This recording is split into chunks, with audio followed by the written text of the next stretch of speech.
My pleasure this evening to welcome to the British Institute of Florence, Stefano Filipponi, who is the direttore of the Opera di Santa Croce, which is the art collection and the built environment of Santa Croce.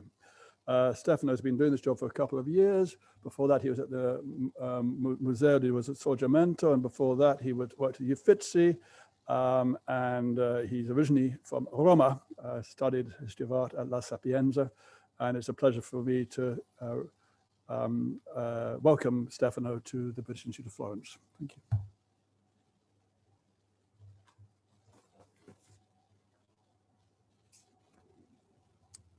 So thank you for inviting me to give this lesson about the situation in Santa Croce.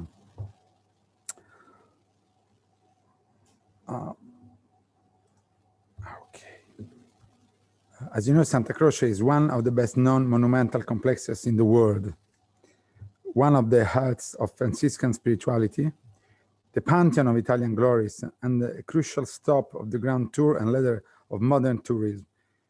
As we can see, a place characterized by a very complex and layered cultural identity. Equally complex is the governance of this place that, following the expropriation of the part owned by the church at the beginning of the 19th century, is now divided between the Florence municipality and the FEC division of the Italian Home Office. The Opera of Santa Croce is the secular institution that for centuries has safeguarded and managed this unique place, to which is now entrusted the enhancement of the entire monumental complex, the heritage protection in collaboration with the Ministry of Culture, the management of all functional cultural activities, and the religious matters entrusted to the community of Franciscan friars who still live inside the complex. For centuries, the development and care of the monumental complex has been sustained by the capability of the Franciscan spirituality in raising enormous donations. Later on, the opera found itself having to take on this task of raising funds.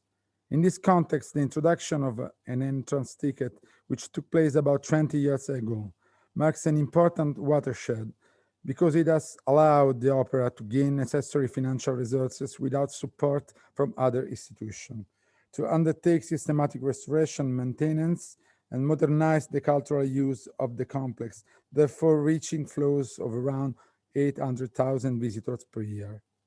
This important and somehow natural increase in tourism flows, combined with an inevitable and objective decrease in the importance assumed by religion in our society, has however led to a fragmentation of the complexity which represents one of the peculiar characteristics of the identity and cultural heritage of Santa Croce, with the consequence affirmation of visitors' patterns molded just around the needs of tour operators.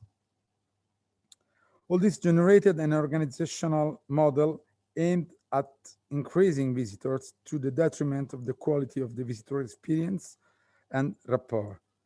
The implementation of visible individual activities opposed to planning long-term strategies. Finally, the overlapping of different activities, in particular religious and secular, as opposed to recomposing them in a unified vision. Where the current crisis highlighted the fragility of this model, in 2019, the opera had already begun a reflection focused on the need to recompose the unity of the different souls that made up the genius loci, or spirit of Santa Croce, and build up a unified cultural and management strategy around this identity nucleus. A consideration that we'll now share today, starting from a brief description of the layered identity that characterized the monumental complex, which will also be a brief historic narrative.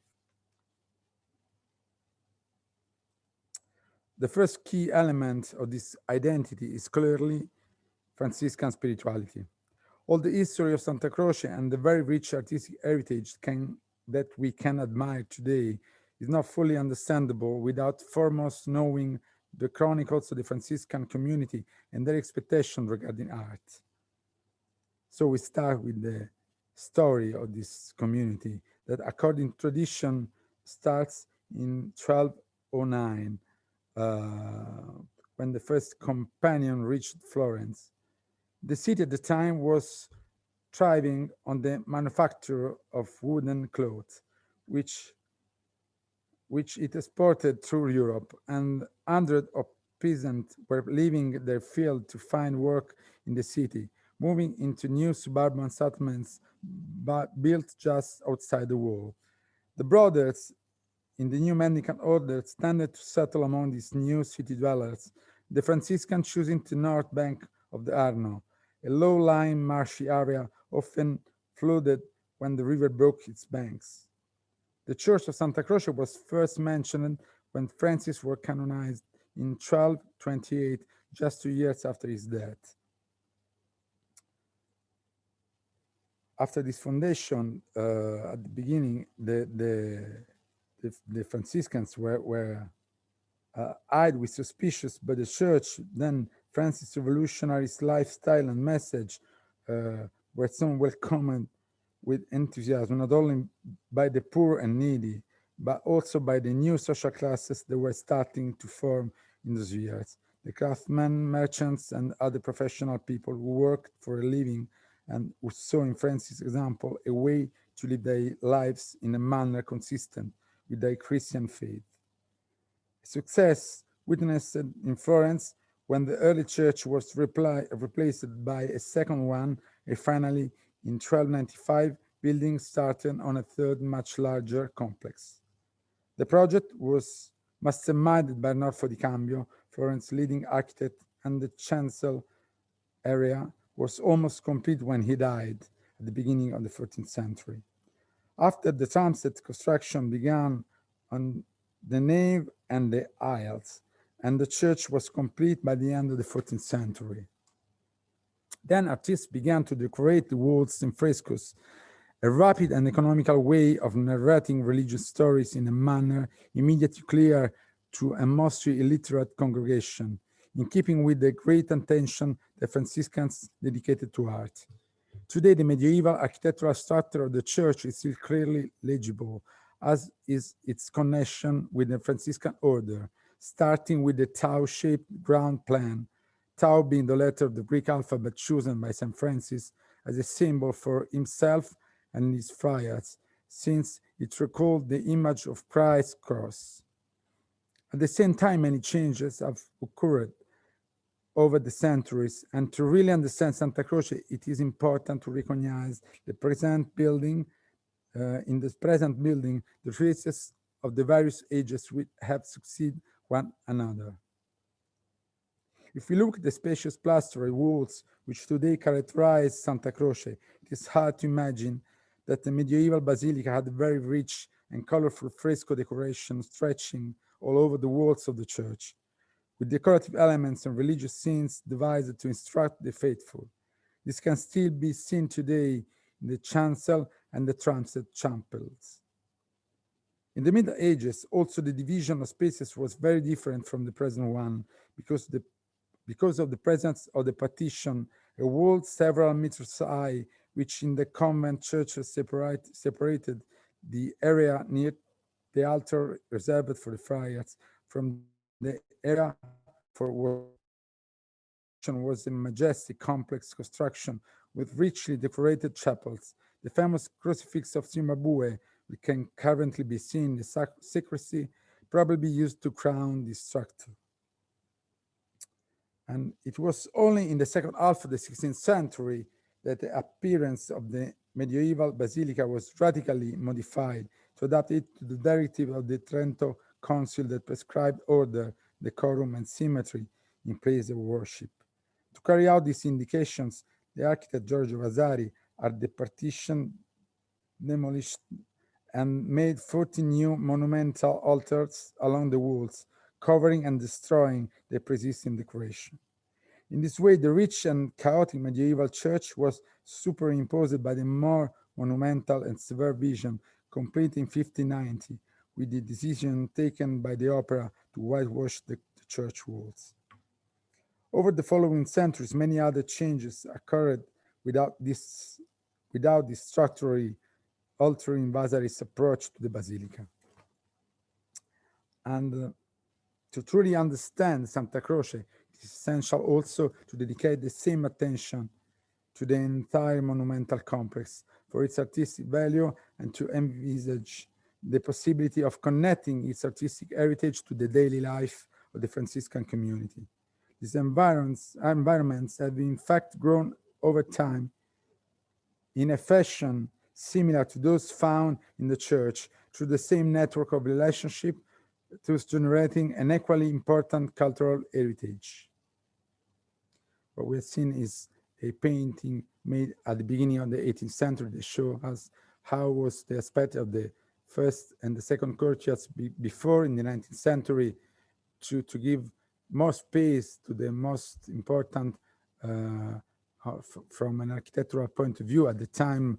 Cappelle Pazzi Chapel was needed to underline its importance. The Cenacolo is one of the main building of the complex. The Cenacolo original function is still underscored by the convivial scenes depicted in Taddeo Gaddi's frescoes on the back wall, because this is the room in which the community of friars shared their meals, usually to the accompaniment of a reading from a religious work. In the course of the 19th century, the room was put to a variety of different uses, ranging from a carpet factory to a public warehouse, and later to a storage facility for works of art. The first kernel of the Museo dell'Opera opened here in 1900 to house such masterpieces as Donatello's St. Louis of Toulouse and Cimabue's Crucifix, now in the sacristy.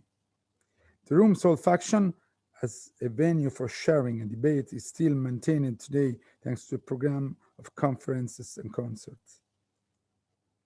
The first cloister, we already seen in the painted before, designed along with the refectory, was originally used also as a burial ground, giving it the name Chiostro dei Morti, or Cloister of the Dead. Originally, it was split into two parts by a building standing perpendicular to the church and attached to the last bay of the refectory, carried out to divide the area open to the visitors from the one reserved for friars. In the course of the 19th century, as I said before, the opera decided to knock it down and rearrange the whole area to highlight the Cappella Pazzi. Later, in the early 60s, a lot of funeral monuments were removed from the walls beneath the loggia to its basement, even if some were spared, for example, the monument to the memory of Florence Nightingale. To enhance the beauty of the complex, Harry Moore Warriors with Shield was placed there on the lawn in 1987. You can see it in the picture. The main cluster was probably built to a design by Bernardo Rossellino for a wealthy and generous manufacturer named Tommaso Spinelli, whose family palace still stands out just a short distance from Santa Croce, as if to prove the close ties between the Franciscans and the most important families in the neighborhood. The greatness of the cloisters help us to understand the importance of the time of maximum development had more than 400 friars. The lower portico, Pietra Serena columns, is surmounted by the rounded arches of the upper loggia, currently used by the Biblioteca Nazionale Centrale, on which building started from 1911 in an area that had belonged to the convent.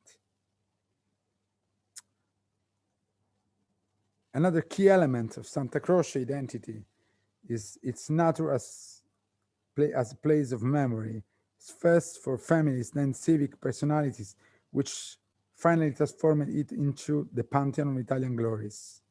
For centuries, the sacred space in churches, convents, and confraternities received the mortal remains of the deceased, housing their graves to keep their memory alive for posterity. A duty that has always been a feature of Santa Croce. At first, these tombs were simple gravestones on the floor. Later, the most powerful and rich families were allowed to have dedicated chapels in which both religious and private dimension coexisted perfectly, as evidenced by the Bardi and Peruzzi chapels frescoed by Giotto or the Pazzi chapel designed by Filippo Brunelleschi. The intervention of the family could maybe extend to an entire portion of the building, such as the chancel to the Alberti family or the main cloister we already seen, financed by the Spinelli family. Renewal of the wall-charm type in Renaissance style was inaugurated by Bernardo Rossellino monument to Leonardo Bruni, the prototype of the style and a direct source of inspiration for the Desiderio da Settignano monument to Carlo Marzuppini. The erection of these two monuments for the two former chancellors of the Republic by order of the city fathers testified to Santa Croce transition to the role of guardian of Florence glories, to which was added in the 15th century the memory of great civic personalities. Later developed even further, transforming Santa Croce into a place in which to commemorate great artistic and scientific personalities, amongst which Michelangelo and Galileo and Dante. Foscolo, in his Sepulchre, written in 1807, points to Santa Croce as a place dedicated to the memory of the great and good, whose virtues must serve as a source of inspiration for all. He himself was to be granted a monument in the church, but not until 1938. So we spend a few words about this important part of the identity of the place, but as all of us know, the most part of the visitors don't get that a small part of this.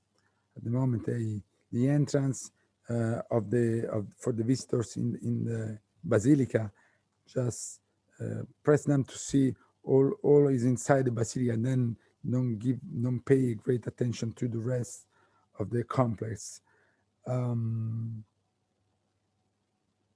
As we have seen in this synthesis, the artistic richness of the complex is the result of the encounter between Franciscan ideals that saw art as an extraordinary means of communicating religious values to all, the desire of the richest families of the city to obtain greater earthly fame and also major benevolence in the afterlife, and the civic will to pay homage to the great personalities and their ideals.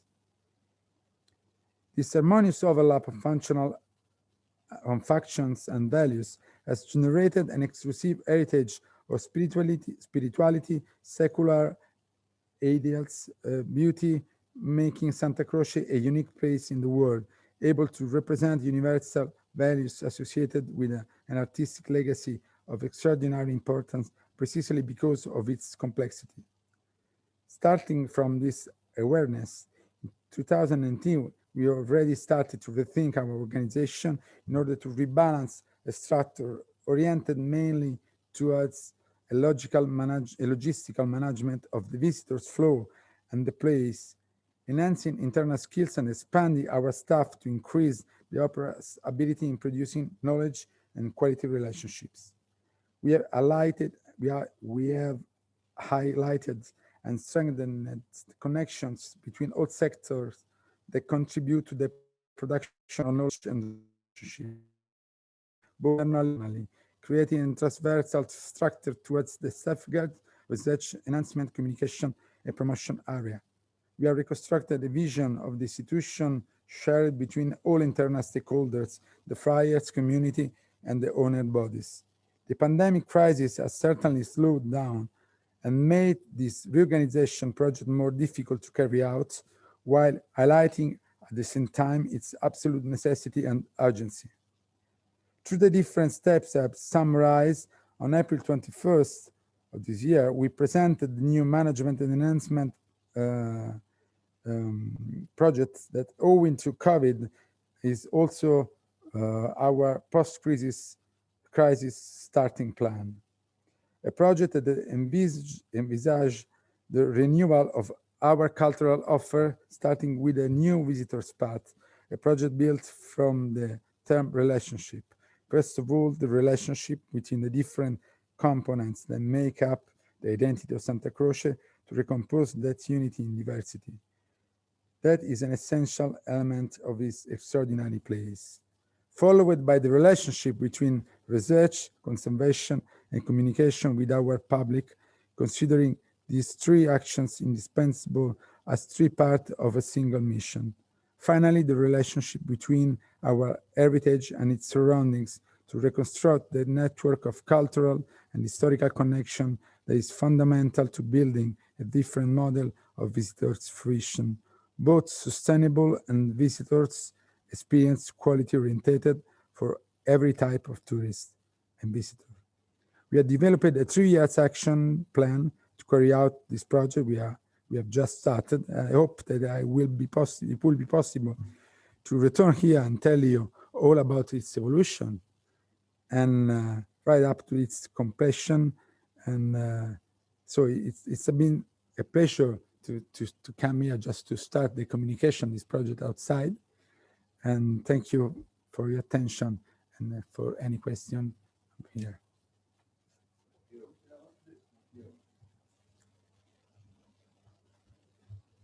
So thank you very much, Stefano. I'm now going to stop the screen share, and then we can bring up the thumbnails. Now, folks, this is an opportunity to ask the guy who runs the place anything at all that you want to know about Santa Croce. Somebody in the chat was remembering the terrible story of when a piece of masonry fell down and killed a Spanish tourist, and the church had to be. It was before Stefano's time, so he doesn't know what happened. But I think in terms of the history and of the place and the art that's going on there and the way it's managed and all those things, any thoughts, questions, or ideas people would like to share? As always, we've got the two ways of doing it. Anyone who'd like to share can unmute and say something, and we will hear you this week. I think we've fixed it. And the alternative is you can just put something up in the chat, and I'll read it out on your behalf. I'll just read the thing about the tourists. In 2017, Santa Croce closed due to falling masonry, which killed a Spanish tourist. The victim was struck by a piece of decorative stone that fell from a height of 20 meters, 66 feet, as he visited the church with his wife. According to the Italian media reports, the fragment was about 15 centimeters square, 6 inches square. Is this correct? And when exactly did this happen? I don't know whether, Stefano, do you know anything about this story? No. Stefano knows more than that. Does anyone in the audience know anything more about this awful story? Sophie says what I think, which is, gosh, how terrible. Anyhow, anyone in the room would like to come and make a point or ask a question, come on up to the microphone, or else anybody out on the Zoom, put something in the comments or unmute yourself. Alice, go ahead. Yeah, in 1998-99, my family and I lived in Piazza Santa Croce. And at that point, there was no admission to the Basilica. And it was such a delight for me if I were going to Standa at that point to buy groceries or over to the open air market, San Ambrogio, I would just stop on for a minute or two. That's prohibited now with the, well, at least it was when I was last in Florence, which unfortunately was 18 months ago. Can't believe.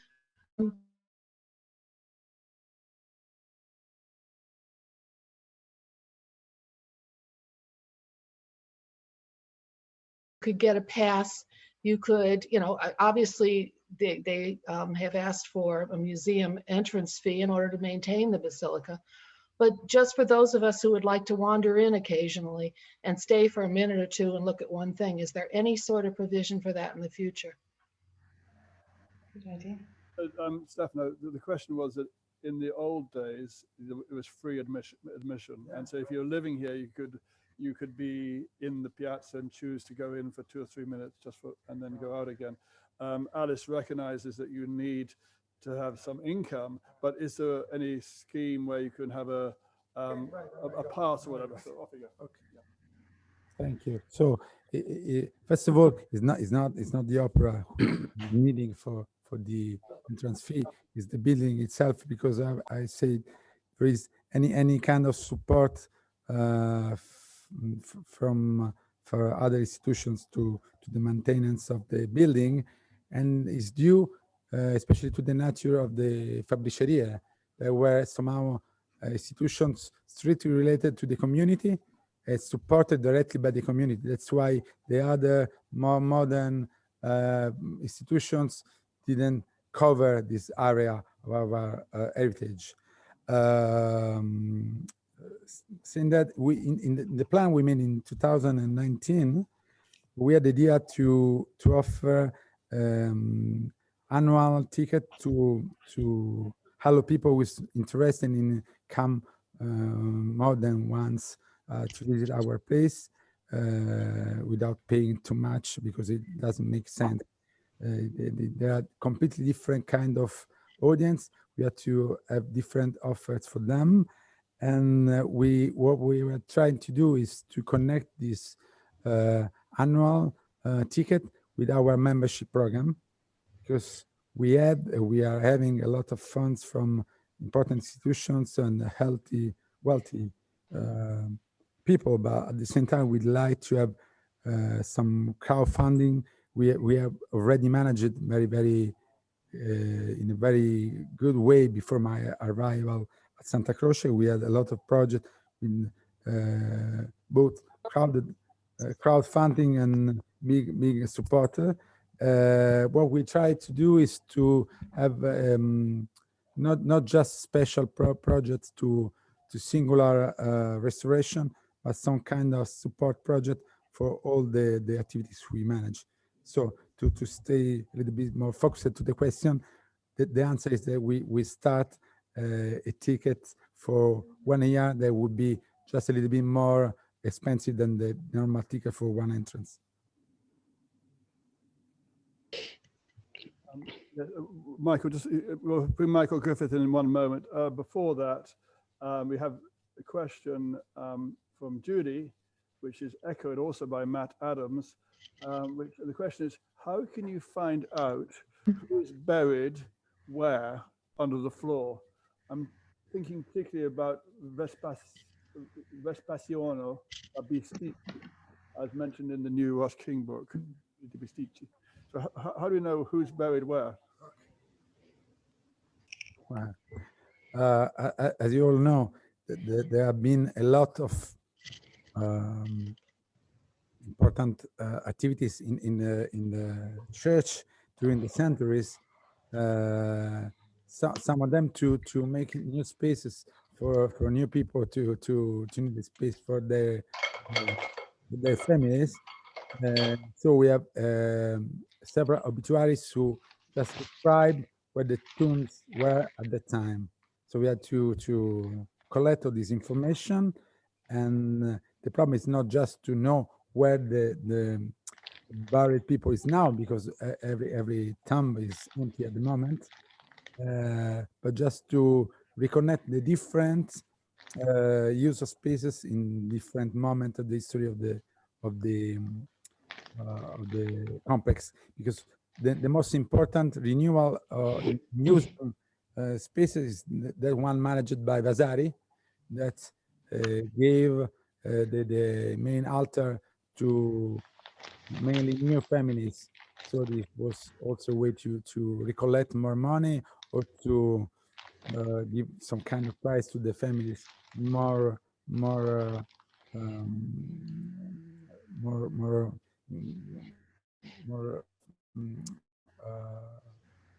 related with the Grand Duke at the time. So there's not the problem to find where the bodies are, because there is anybody there, and there is not just one answer to this question, because every in different moment of the history we have different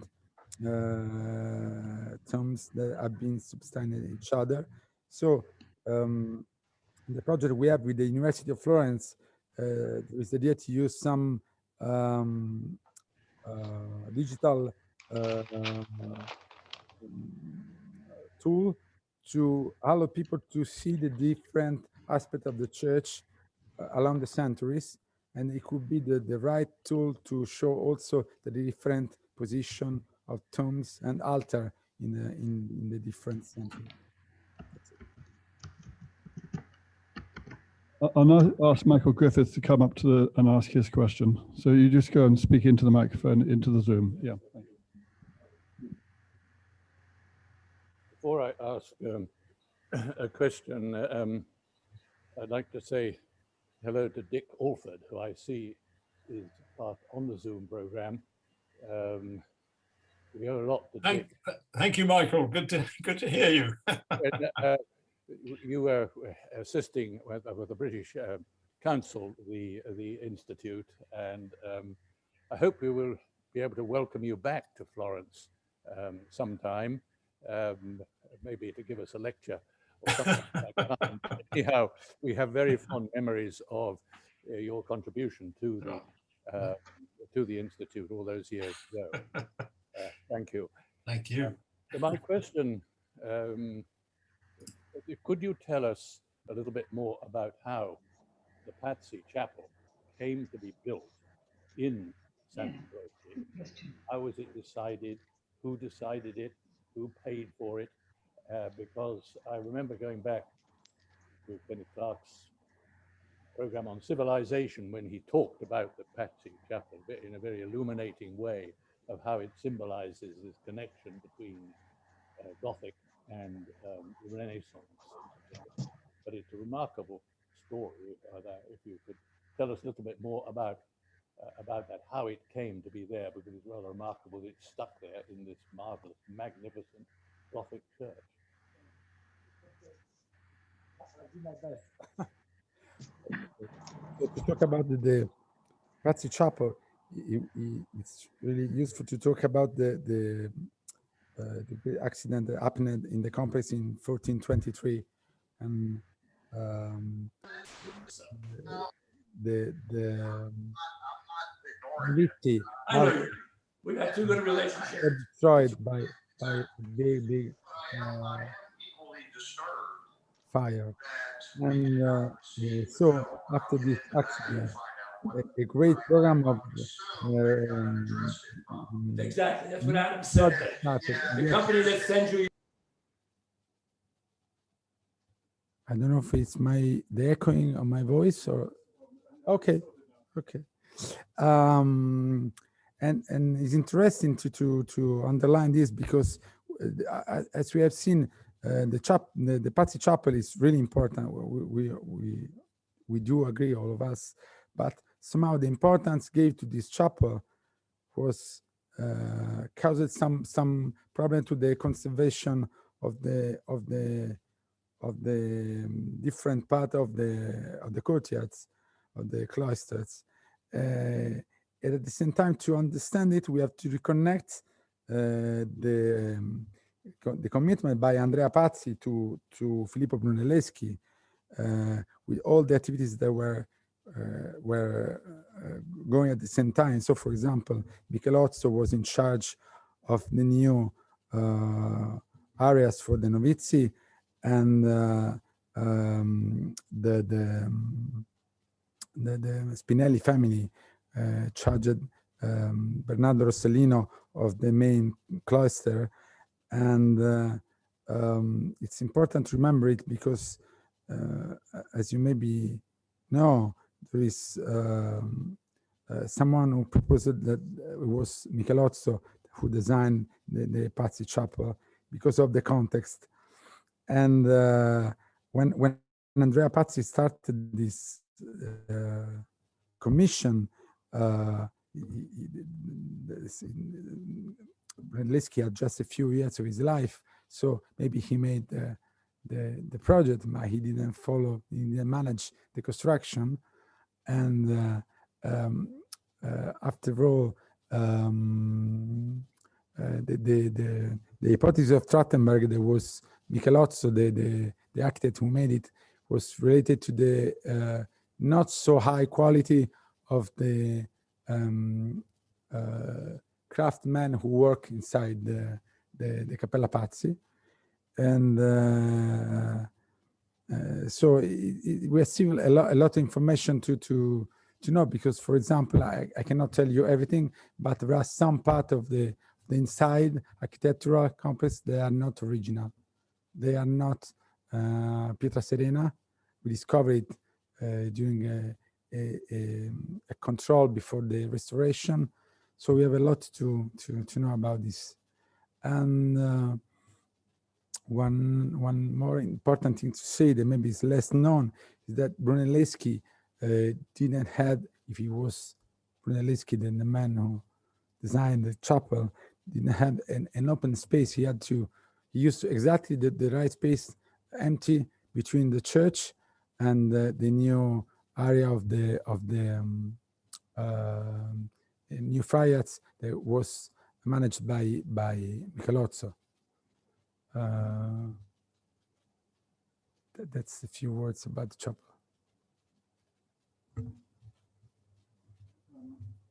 Well, I'm very grateful for Michael for asking the question, for being here, because for those of you who don't know, Michael has been a great patron of the Wednesday lecture program for some years, which is my cue to remind everybody that, as we always do, we ask anyone who can and would like to make a donation of whatever level is comfortable, and Sarah will put up the link now. We are enormously grateful for the support that you've all been giving us over the last 15 months when we've been operating in Zoom.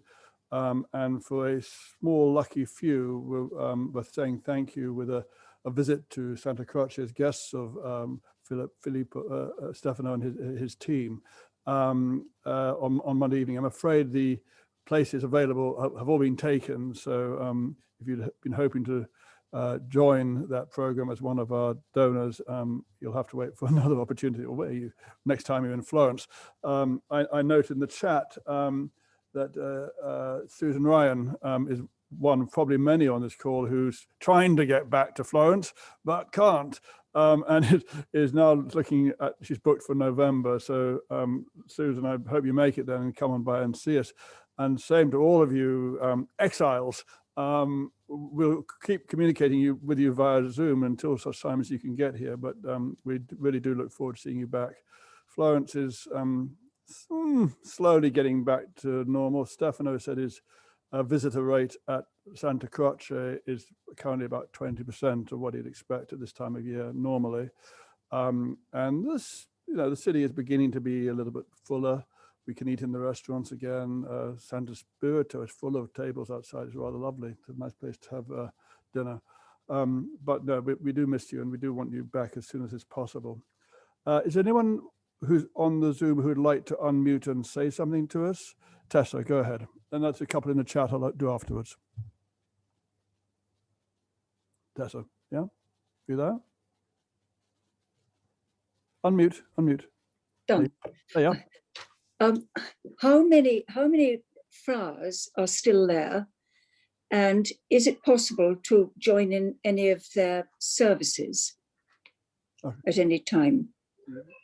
Yes, we have 5 friars. 5?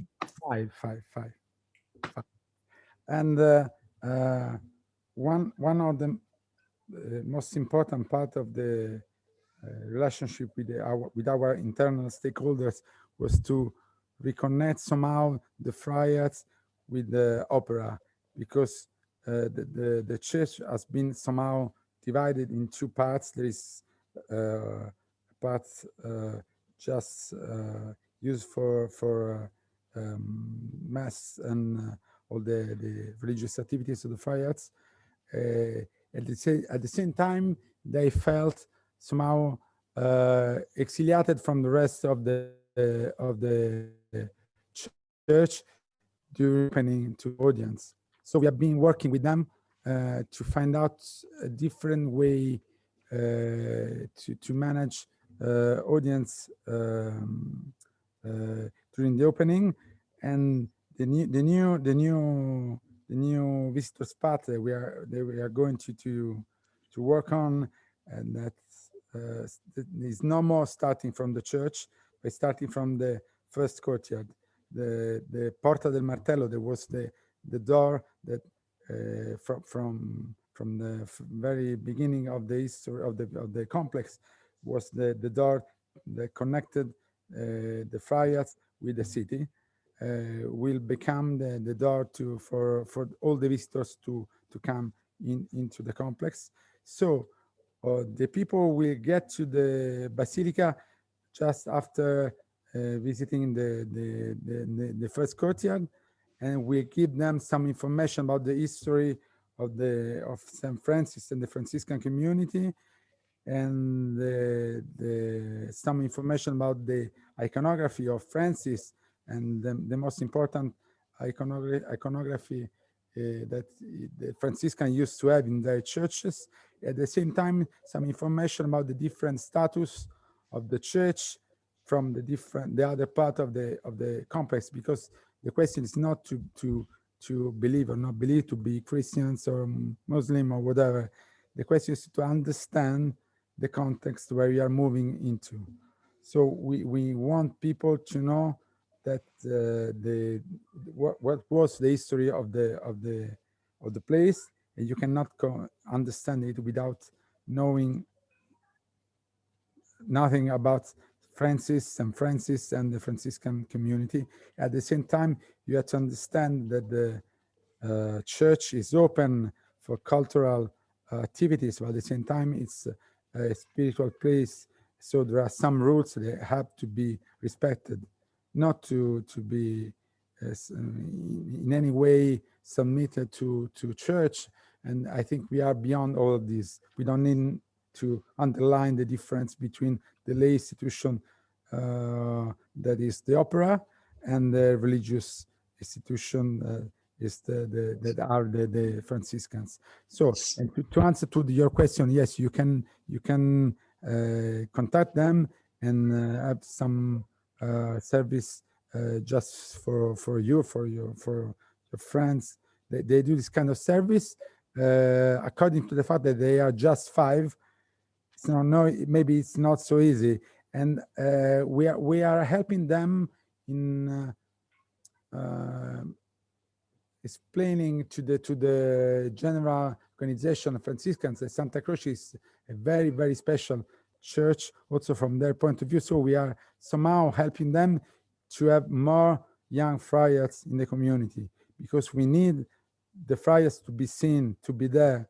At the same time, we need the friars to understand that this place has to be open to everybody, and that all the artworks has to be seen, has to be explained, and not just the area that is now open to the visitors. Because, for example, the Donatello crucifix is at the moment out of reach for the normal visitors, because it's in the area that is restricted for the religious activity. So you can see it just for a very long distance. But to do that, we have to, at the beginning, we had to recognize the importance of the Franciscan community now, not just in the history, because they are just 5, but they are part of the reason for we are not a museum. We're a living place, and we are not just maintaining the place, we are producing culture. And it's not just about the religious part of the heritage, but also about the memory of the grants of Santa Croce. We have to produce new activities. We for example, for the anniversary of the 700 years after the death of Dante, we produced several lectures, meetings, and different things to reflect. We also made a project with the New York University, Read Me Dante, so you can find it on the web, just to encourage people to read Dante in their languages. It's important to keep alive the memory and the heritage of Santa Croce. Thank you very much. Thank you. Thank you, Stefano. A couple in the chat from Jennifer Skeeping. The original complex has had extensive grounds, including large cultivated areas. much of this land must have been given over to housing. During what period did this happen? And was it a decision made by the church or the state? So the giving over of the agricultural land. And then one other, and then I'll let you speak, Stefano. Has the large work by Donatello depicting the Annunciation been cleaned? How and when? So. Okay. I have to recollect them because. Okay, the first one about the spaces. Everything started at the beginning of the 19th century, during the Napoleon era. In 1810, the part of the complex was taken from the community. From that moment to nowadays, in different moments, different part of the areas were used for different needing, and it was always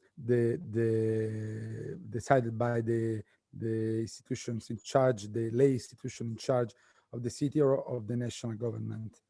So when the friars talk about these matters, they always talk about something that is seen like someone to stole them these spaces. This is their point of view on the question. So any time the church decide to give part of the spaces to some other institution. And then the question was about maybe the Annunciation. Okay. Yeah, no, not yet. We are at the moment we are the Bardi Chapel to start in a few weeks, just to give you an idea of the kind of the problem we face. And it will be a 3 years restoration managed with the opera, by the opera with the Opificio delle Pietre Dure, and it's going to cost about €1 million. We already found 500,000, and at the same time we have the Pazzi Chapel is in the list of the most urgent restoration to do, and we have a lot to do. One more important thing to share is that we decide in the famous master plan of 2019 to put more money on the normal to prevention maintenance by periodical cleaning, because all these activities are more effective than restoration. So it's like for our body, we don't need surgery for any kind of problem if we take care of it. So that's the approach. This could for a while give some problems in the needed restoration, but we think it would be really important to give more attention to these activities to prevent problems.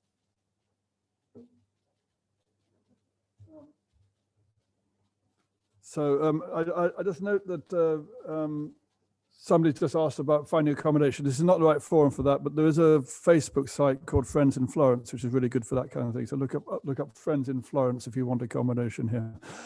Christine Welding wants to ask something in person. Hello. First of all, I'm proof that you can move from Zoom to room. And so particularly if you live in Europe in the first place. But the question I wanted to ask is, was there a particular guild which helped to finance the original church? No. The friars had especially a relationship with the city, so with the local government of the city, and with different families, especially the families on the area. So one of the most important projects for the outside is to reconnect the artworks made for these families inside Santa Croce and the properties outside, maybe their palace. I told before about the Spinelli family, and I didn't spend enough words about it, but reconnecting the Spinelli funding for the main cluster, and we will find out that they somehow influenced also the name of the architect and the kind of decoration, because they use the same graffito in their palace. So there are this strictly related connection with the families, and somehow the Kalimala Guild helped the Friars in building the new library. So they are still recognized, they still remembered there. But any other important support by the guild that I can remember. There's a couple more in the comment, and then we can take some more live ones from the Zoom if anyone wants to. So in the comment, we have, sorry, moving on down. Yes, from Matt Adams in Houston, Texas. What books do you recommend to learn about the history of Santa Croce? I haven't come across a good one. So Matt's looking for a good book about Santa Croce, presumably in English if possible. And Anya's suggesting that it might be a good idea to invite a contemporary artist to come and work in Santa Croce for a while, and maybe turn it into some kind of way of raising some funds to pay for these restorations. Okay, so books on. Okay, I start from the last question because it's thrilling me. Because according to the fact that we are not just conserving the identity of this place, we planned a project for a new monument for the victims of the COVID, especially in the medical professional area. And we already had several meetings with the Ministry of Culture to have permission to do that. And we had meetings with the Quadriennale in Roma and the Pecci Museum in Prato, which is the most important contemporary art museum related to the regional government. So we had this project that to have a new monument, to commit a contemporary artist to do that in the area where we have already a monument for the victims of the First World War. And after all, we already had a temporary exhibition in collaboration with the Museo Novecento in Florence.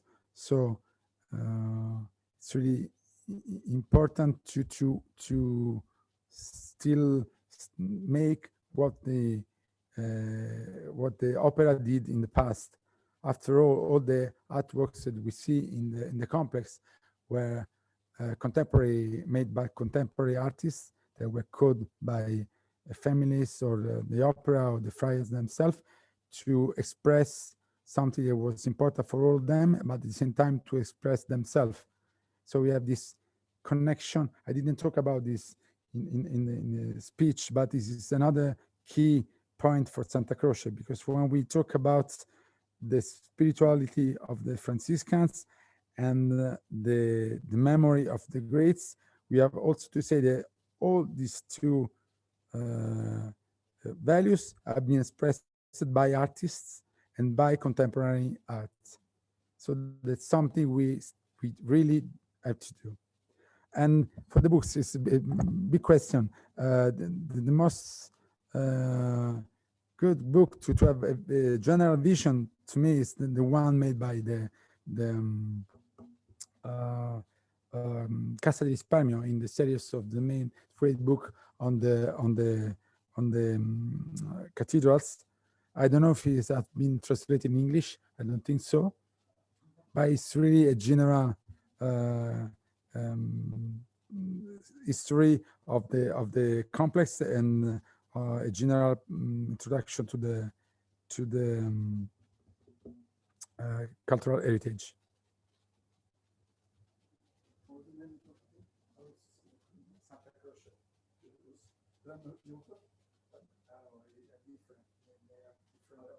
The book is called Santa Croce. So. All right. So that should cover it. Okay. Now, do we have anyone on the Zoom who would like to unmute and ask anything? Stephen Cohen comments, there's new scholarship pointing out that Vasari's altarpiece of Christ carrying the cross, part of the Michelangelo tomb, is a further homage to the Michelangelo in the armor Christ is as the armor of Christ is identical to Michelangelo's David. So there you go. What else have we got?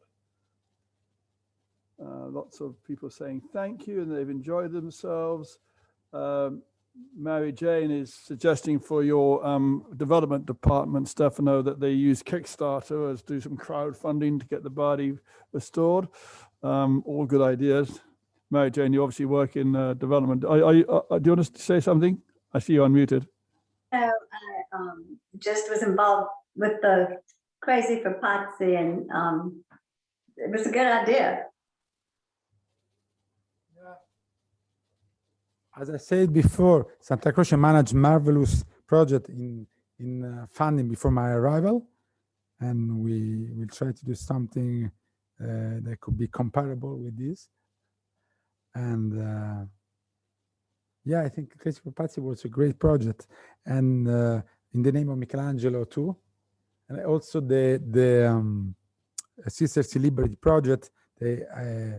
Was an exhibition in Ellis Island to compare the Pio Fedi Statue of Liberty and that one a little bit more famous in New York, and that's something we are working on.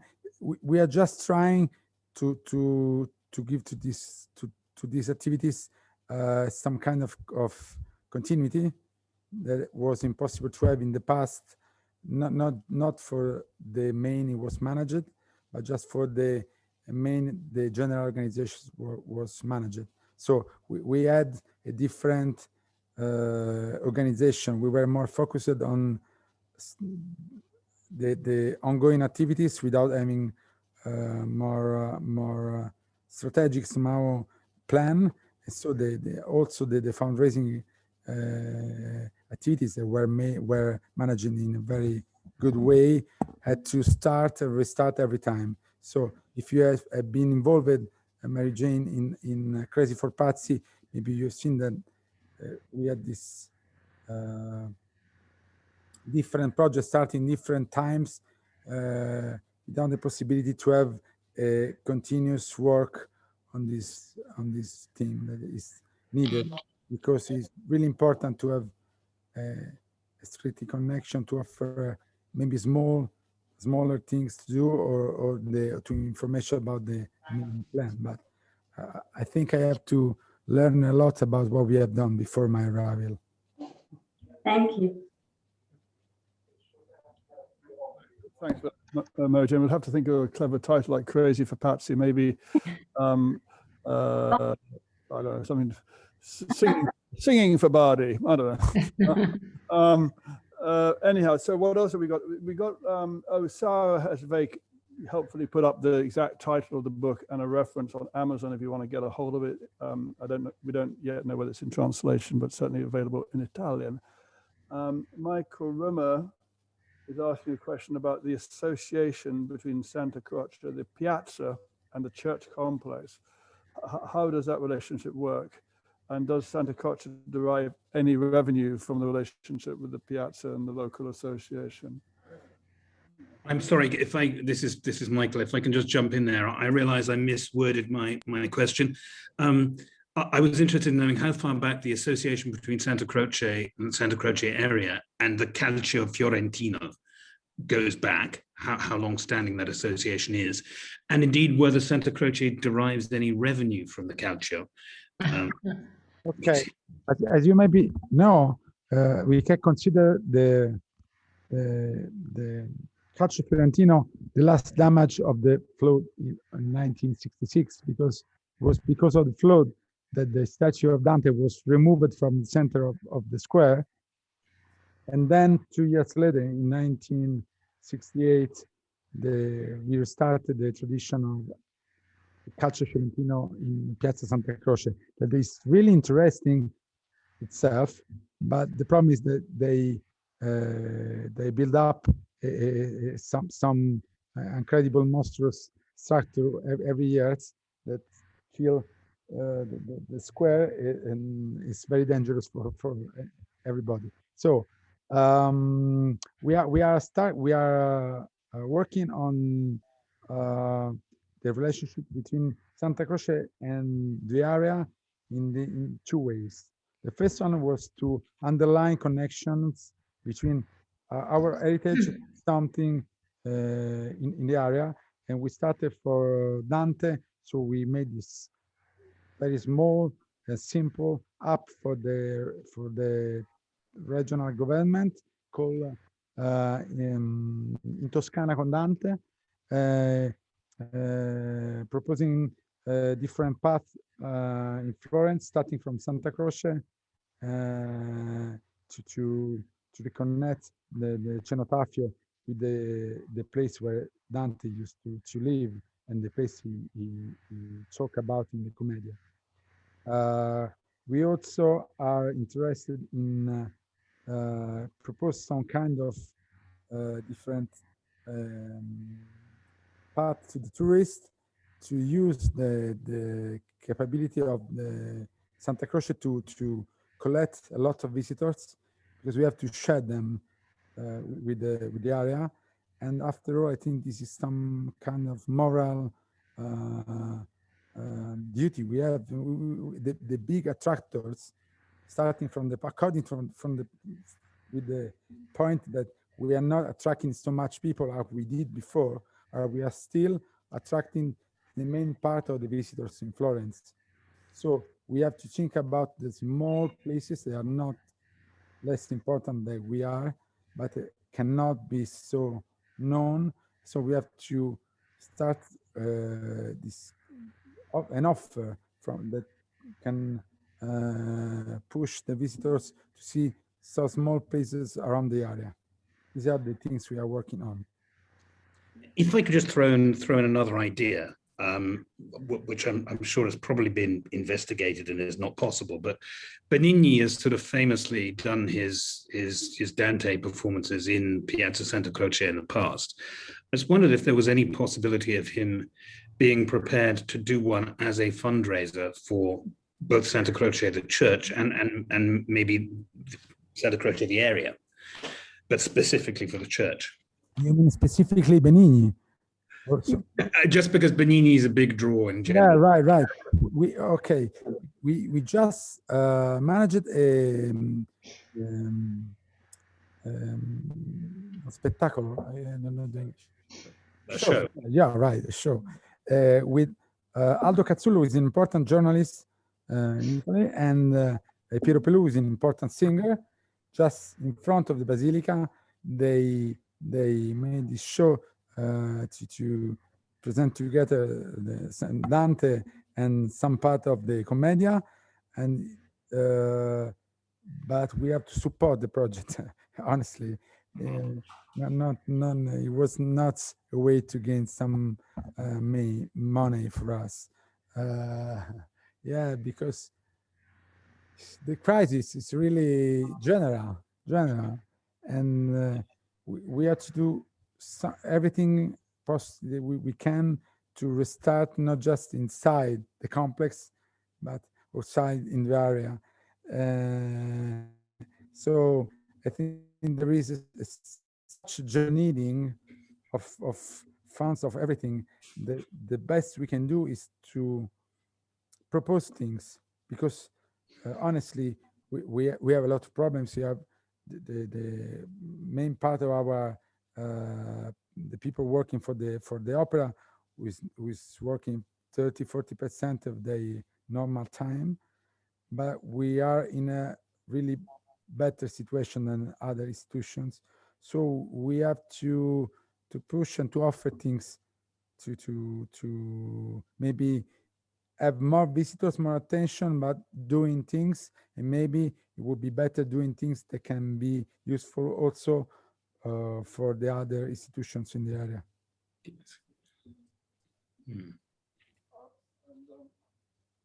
I saw there's one more which we haven't done in the chat. Yes, from Susan Ryan. There are at Santa Croce, there's at the weekend, there are themed tours which happen in Italian. Are there any plans to do those in English? Themed tours at the weekend? Themed. Giro sotto un tema. No? Esiste or no? Maybe I read it. Susan, we're not quite sure what you're talking about. Are you there? Do you want to amplify? Listen. We can't. Okay, right. No, it's not stuff. No, it's got it. Okay, sorry. Okay, great. It was my fault. Yeah,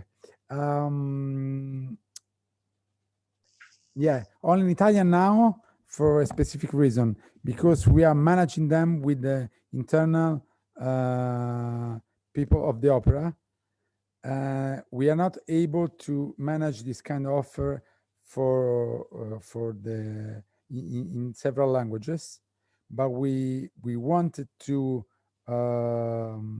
enhance and underline the skillness of our collaborators, because we have a lot of graduated in history of art working as services in the church. So we started somehow involving them, but at the same time we have founded a partner who is managing activities in several languages, not just in English. So we start, I think, in about a few weeks, the same kind of offer in almost every language, because this is a touristic operator, and this gives me the occasion to say something more about tourism, because we all were not happy about the way tourism managed the visitors and activities, but thinking about the past, I think all the cultural institutions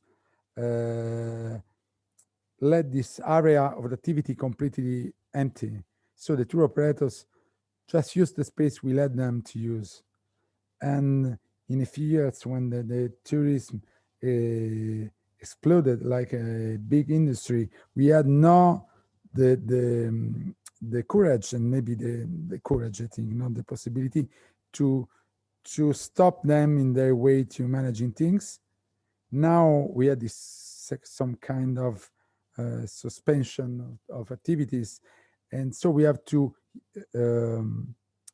make something with the tour operators, but using part of the space we let them manage alone. So we had this contract with tour operators, giving them some very, very important rules for us, and we are producing things. We have also this agreement with the city of Florence, where we are going to manage the info point for tourists close to Santa Croce from 2024, so 2024. But we are already trying to find, so from the 1st of January of 2024, we will be in charge of the info point. But we are trying to find an agreement also with the company who's in charge of the info point at the moment. If we do that, we'll bring the visitors to Santa Croce to through points with the ticket office and our bookshop that is not existing at the moment, to be honest, because we have 3 bookshops inside the building, but any of them was working because the area has not the right space to this kind of activities. But after all, and so we'll bring them our visitors, but at the same time we ask them to make some services for us and to give this kind of touristic services we want for us and for the city. So we have to use the power we can have at the moment. We all the big attractor, all the big player, I mean, Uffizi, Galleria dell'Accademia should work in this direction. I don't know about the others, but we are directly working and somehow fighting and discussing with the touristic operators. But this is something we have to do now, because we know that there are a lot of reservations for 2023, and it would be too late to make something change, because at the moment we'll have the same kind of tourism we had before COVID. I don't know if I've answered the question. No, I think that's was a really good point to end on, and probably, unless anyone's got some burning question they need to ask, because I think what Stefano is doing at Santa Croce is part of the drive across many of the or institutions of the city and the senior leadership and stakeholders to try and reset the city for a more sustainable, more balanced future, which we'll all enjoy. So it's good for the citizens and good for the residents, but also better for the visitors, because the over-tourism that was happening before the pandemic clearly wasn't sustainable, wasn't good for the city.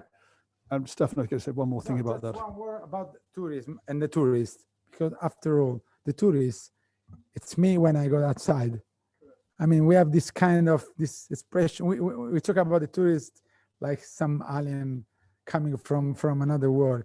It's and the tourist is someone that chooses a place and bring in this place a different point of view, full of expectation, full of energy. We have to take care of this amount of energy, and we have to do directly, because the tour operators are not interested in like all the big player. They are not interested in the consequences of their choices in long term. But we have to know that the main part of the tourists want to be involved. Every tourist want to have some real experience of a place. It is real also for the group that move all together. So we have to understand this real important thing, that the tourist, it's me when I look around with curiosity. That's it. As long as you're looking with curiosity, you're welcome. Okay, I think that's a debate that will continue, but it's a very important one. We can't vilify the tourists; that would be hypocritical. But we do want to improve the quality for everybody. Okay, any last thoughts before I close? We've probably reached the end of this one. So I think it remains for me to thank everybody for your continued participation and support of the Institute. We'll keep going for, I think, about another 3 or 4 sessions before we take our summer break. Follow the What's On for the information. But particularly thanks hugely to Stefano Filipponi from Santa Croce for this really interesting and insightful look at what's going on in Santa Croce, and a little glimpse of the real challenges involved in managing such an important spiritual and historical and cultural center in the city of Florence in the 21st century. So thank you very much, Stefano, and thanks everyone, and good night.